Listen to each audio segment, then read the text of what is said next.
बहुत से घरों में पितृपक्ष में प्याज लहसुन नहीं खाया जाता है, तो लंबा समय हो गया है, मुझे भी 15 दिन से प्याज लहसुन की चीज़ें नहीं बनी हैं और अब नवरात्रि शुरू हो जाएगी तो आगे भी नहीं बननी है।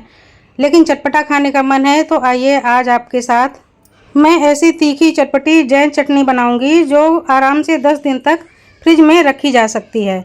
इसके लिए हमने कश्मीरी वाली लाल मिर्चें ले ली हैं। ये 60 ग्राम लाल मिर्च हैं। कश्मीरी लाल मिर्च तीखी नहीं होती है, इसलिए हमने इसको बीज के साथ ही धो लिया है, साफ़ कर लिया है और पानी में भिगो दिया। 2 घंटे पहले मैंने भिगोया था। अगर आप पहले ना भिगो पाएँ तो इनको पानी में डालकर डायरेक्ट उबाल लें, ये सॉफ्ट हो जाएंगे।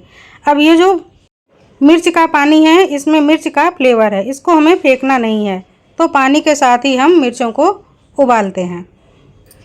मैं गैस पर चढ़ा देती हूँ, 5 मिनट में ही मिर्चें गल कर तैयार हो जाएंगी। तो तब तक हम थोड़ा सा मसाला तैयार कर लेते हैं। तो तीखापन के लिए हमने कुछ मिर्चें ले ली हैं और अदरक का टुकड़ा ले लिया है। 1 इंच अदरक का टुकड़ा है, बारीक करके जार में डाल देती हूँ। और ये हैं हरी मिर्चें, इनको भी हमने धो करके साफ़ कर लिया है। अगर आप ज़्यादा तीखा चाहते हैं तो स्ट्रॉन्ग वाली हरी मिर्च भी ले सकते हैं। ये कम तीखी है, इसलिए हमने 4-5 ले ली हैं, कट करके जार में डाल दिया है। अगर आपके पास साबुत वाली काली मिर्चें हैं तो अभी डाल दीजिए और साथ में पीस लीजिए, पर मैं बाद में पाउडर डालने वाली हूँ, इसलिए मैंने काली मिर्च को नहीं डाला है। 10 से 12 काली मिर्चें आप साबुत डाल सकते हैं। तो ये जो मिर्ची और अदरक का पेस्ट है, इसको हम निकाल लेते हैं, साइड में रखते हैं। तो कश्मीरी लाल मिर्च पूरी तरह से फूली हुई थी, 4 मिनट में ही बढ़िया पक गई हैं। अगर आपने तुरंत ही इनको पकाया है तो 5 से 6 मिनट लग जाएंगे।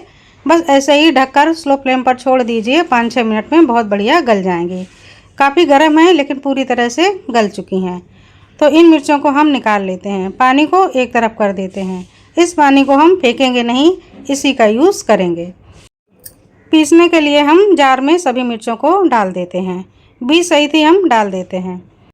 अभी हम पानी नहीं डालेंगे, तो पीस करके हम तैयार करते हैं। थोड़ा हमें दरदरा ही रखना है। ये देखिए हमने दरदरा सा पीसा है, अगर हम बहुत ज़्यादा बारीक कर देंगे तो सॉस की तरह हो जाएगा। इसलिए जो चटनी होती है इसमें थोड़े से दाने दिखते हैं, दाने रहने चाहिए। हमने 4 टेबल स्पून तेल में मिर्चों के पेस्ट को डाल दिया है। छोटा सा क्लिप पता नहीं कैसे स्किप हो गया है, तो उसके लिए फ्रेंड मैं आपसे क्षमा चाहती हूँ। और हमने कुछ भी नहीं किया है, 4 टेबल स्पून तेल डाला और मिर्च का पेस्ट डाला और भून लिया। अगर आपके पास ऑलिव ऑयल है तो डालिए, नहीं है तो जो आप मीठा वाला तेल खाते हैं सनफ्लावर वगैरह का, वो भी चलेगा। अदरक और मिर्ची का जो हमने पेस्ट तैयार किया था वो भी डाल दिया है। और ये है काली मिर्च का पाउडर। हमने साबुत काली मिर्च पीसते समय नहीं डाली थी, तो इन्हें हम अब डाल देते हैं। और अब हम अच्छे से मिलाते हुए पकाएंगे। पहले हमें मिर्चों को अच्छे से भून लेना है। 2-3 मिनट में ही भूनने से चटनी थोड़ी सी डार्क हो जाएगी, साइड से तेल रिलीज़ होने लगेगा, तो समझ लीजिए चटनी बढ़िया भुन गई है। अब हम यहाँ पर 1 चम्मच डाल देंगे सोया सॉस और 3 से 4 चम्मच डाल देंगे विनेगर। अगर 4 चम्मच विनेगर ना डालें तो 1 टेबल स्पून भर के विनेगर डाल दीजिए। तो ये देखिए हमने 3 चम्मच विनेगर डाल दिया है। और अब हम डाल देते हैं आधा छोटा चम्मच ऑरिगेनो। नमक डाल देते हैं स्वाद के अनुसार। टेस्ट को बैलेंस करने के लिए आधा छोटा चम्मच चीनी डालनी है, लेकिन मुझे खट्टा बनाना है, इसके लिए मैं चीनी स्किप कर रही हूँ। और अब हमें अच्छे से भून लेना है। एक बार फिर से सभी मसालों के साथ हम मिर्ची के पेस्ट को भून लेते हैं। अब ये जो मिर्ची का पानी है बचा हुआ, इसको भी डाल देते हैं और हिलाते हुए हम मिर्चियों को पकाएंगे। फ्लेम को हम तेज़ नहीं रखेंगे, नहीं तो मिर्चें जल सकती हैं। तो अब चटनी में एक अच्छी बाइंडिंग लाने के लिए हम 1 चम्मच कॉर्नफ्लोर का ले रहे हैं और आधी कटोरी पानी में घोल रहे हैं। अगर आप चटनी को ज़्यादा लंबे समय तक फ्रिज में रखना चाहते हैं तो इसमें कॉर्नफ्लोर मत डालिए और चटनी को सूखने तक पकाइए। कॉर्नफ्लोर पूरी तरह से घुल गया है, इसमें कोई भी गुठली नहीं है, फिर भी हम इसको छन्नी के ऊपर से डालेंगे। तो ये देखिए इधर हमारी चटनी भी अच्छी पक रही है। तो अब हम हिलाते हुए कॉर्नफ्लोर के पानी को डाल देंगे और इसके बाद हमें लगातार हिलाते रहना है, जिससे कि कॉर्नफ्लोर जमने ना पाए। ये नीचे चिपक जाता है, इसलिए लगातार हमें हिलाते रहना है। ये चटनी बहुत जल्दी बनती है और बहुत ही टेस्टी बनती है। अब चटनी को 1-2 मिनट के लिए हम ढकेंगे और स्लो फ्लेम पर पकने देंगे। इस तरह से हमें 2 बार चटनी को ढक ढक के पका लेना है। तो ये देखिए चटनी में तेल ऊपर आ गया है, बहुत बढ़िया चटनी पक गई है। तो अब चटनी को हम हिलाते हुए सुखा लेते हैं।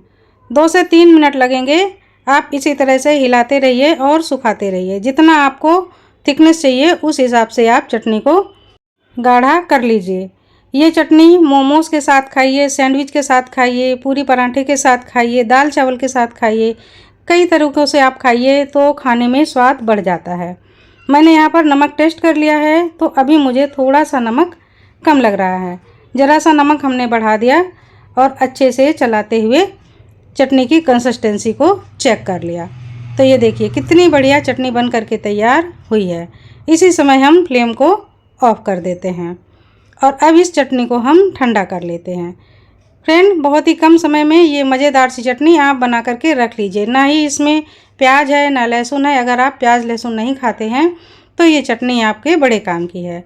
अगर ये चटनी गर्म है तो आप स्टील के बर्तन में डालिए। तो अभी मैं स्टील के बर्तन में डाल रही हूँ क्योंकि चटनी काफ़ी गर्म है। बाद में मैं कांच के बर्तन में चटनी को स्टोर करूँगी तो ये 10 दिन तक बिल्कुल ऐसी ही बनी रहेगी। तो ये लीजिए तैयार है घर के बहुत ही कम सामान से बनी हुई तीखी चटपटी जैन चटनी। इसको कैसे भी आप खाइए, पूरी पराठा से बड़ी मज़ेदार लगती है। सेल्फ लाइफ भी अच्छी खासी होती है। अगर आप इसमें कॉर्नफ्लोर नहीं डालेंगे तो 3 से 4 महीने तक भी खा सकते हैं। चटनी ठंडी होने के बाद काफ़ी थिक हो गई है। तो अब मैं इसको एक कांच की साफ़ सूखी बरनी में स्टोर कर लेती हूँ। अब इसको हमें फ्रिज में रखना है, बाहर नहीं रखना है। फ्रेंड, बेहद आसानी से बनने वाली ये जैन चटनी आपको कैसी लगी मुझे ज़रूर बताइए। अगर पसंद आई हो तो लाइक, कमेंट और शेयर भी कीजिए। नमस्कार।